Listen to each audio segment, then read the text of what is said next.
제가 바로 이전 영상에서 TQQQ를 MDD에 기반해서 하락장에 효율적으로 방어할 수 있으면서 수익률을 끌어낼 수 있는 투자 전략을 소개한 영상을 올렸는데요.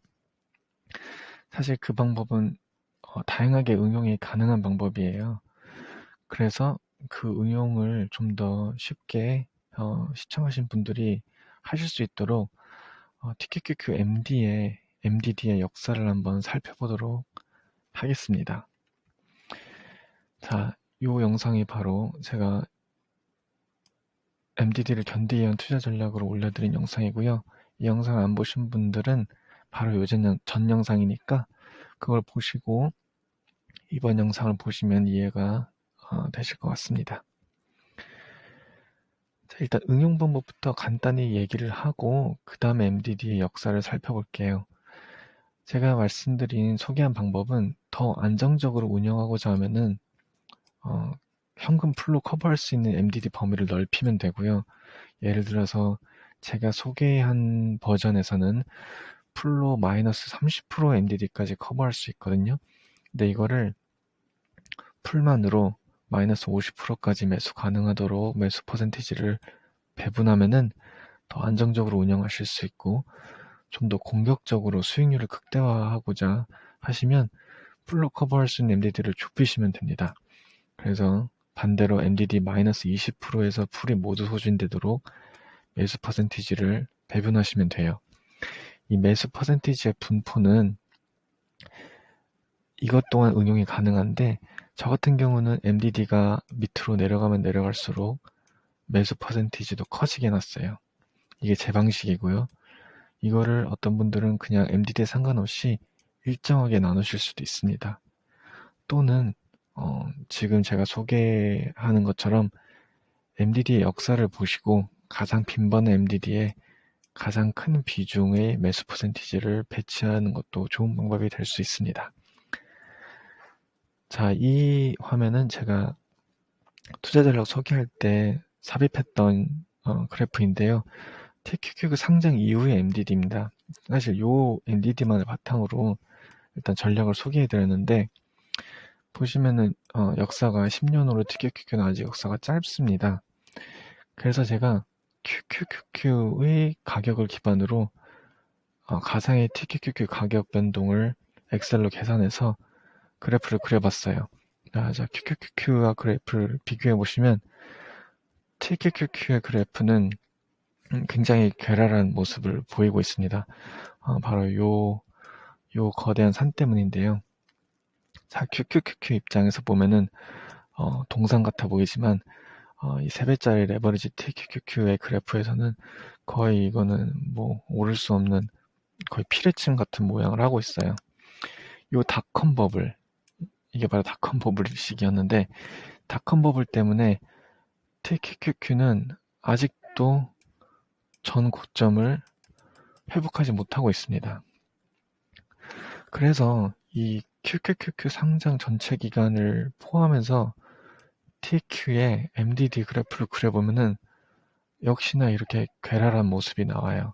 왜냐하면 버블닷컴 시기에 거의 100% 가까이 TQ가 휴지 조각이 된 다음에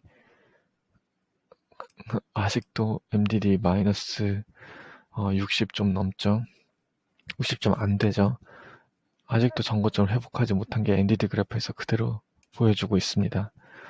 그래서 이 버블닷컴 시기를 포함해서 MDD 그래프를 그려보면은 정확히 그 이후에 MDD가 어떻게 움직였는지 알 수가 없더라고요.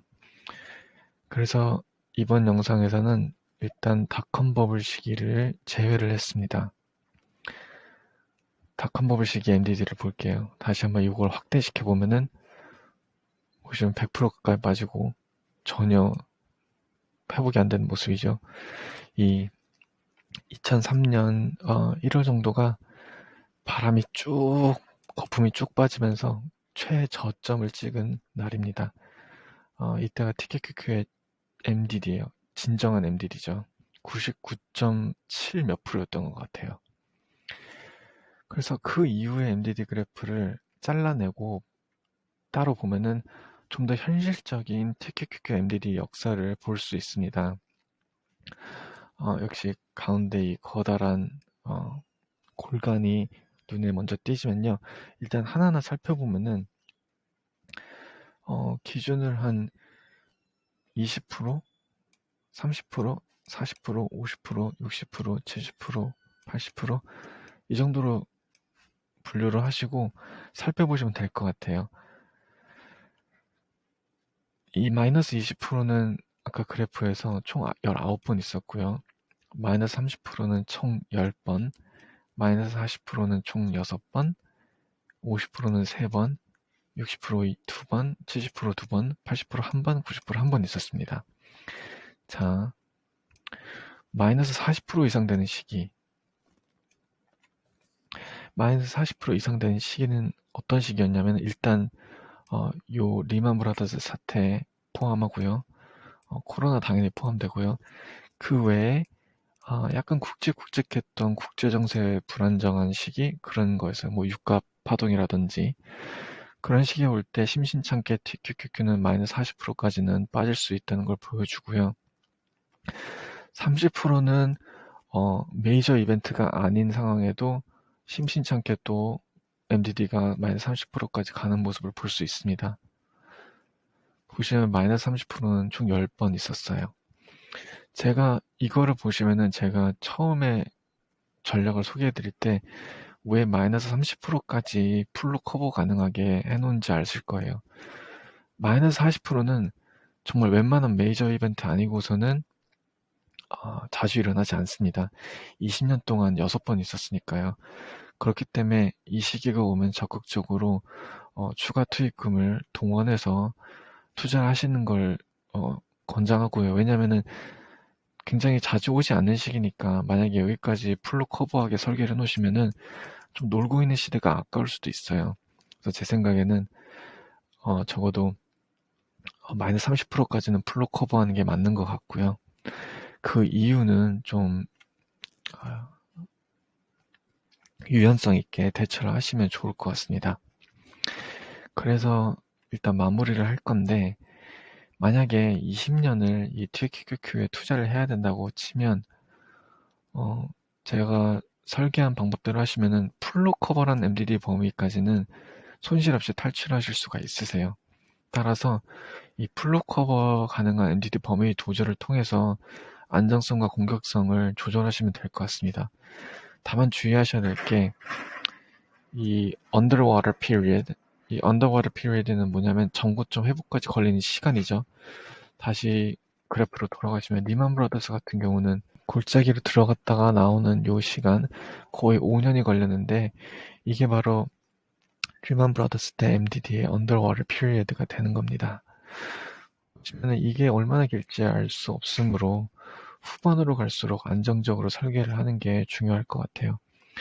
제 제안은 만약에 20년을 투자를 하시면 첫 8년은 마이너스 30%까지 풀로 커버 가능하게 설계를 하시고 중간 6년 마이너스 50%까지 그 다음 3년은 마이너스 70%까지 자 이제 마지막 3년에서 은퇴를 앞두고 리먼 브라더스 맞으면 회복 불가능하잖아요. 만약 이렇게 설계를 했으면 따라서 마지막 3년은 제일 안정적으로 MDD 마이너스 90%까지 풀을 넉넉히 가져가시면서 대응 가능하게 설계를 하시면은 가장 좋을 것 같습니다. 저도 이렇게 하려고 계획 중이고요. 오늘 영상 여기까지고요. 도움이 되셨으면 좋겠습니다. 이전 영상하고 같이 보시면은 좀 더 이해가 빠르실 거예요. 그럼 시청해주셔서 감사드리고 다음 영상에서 뵙겠습니다.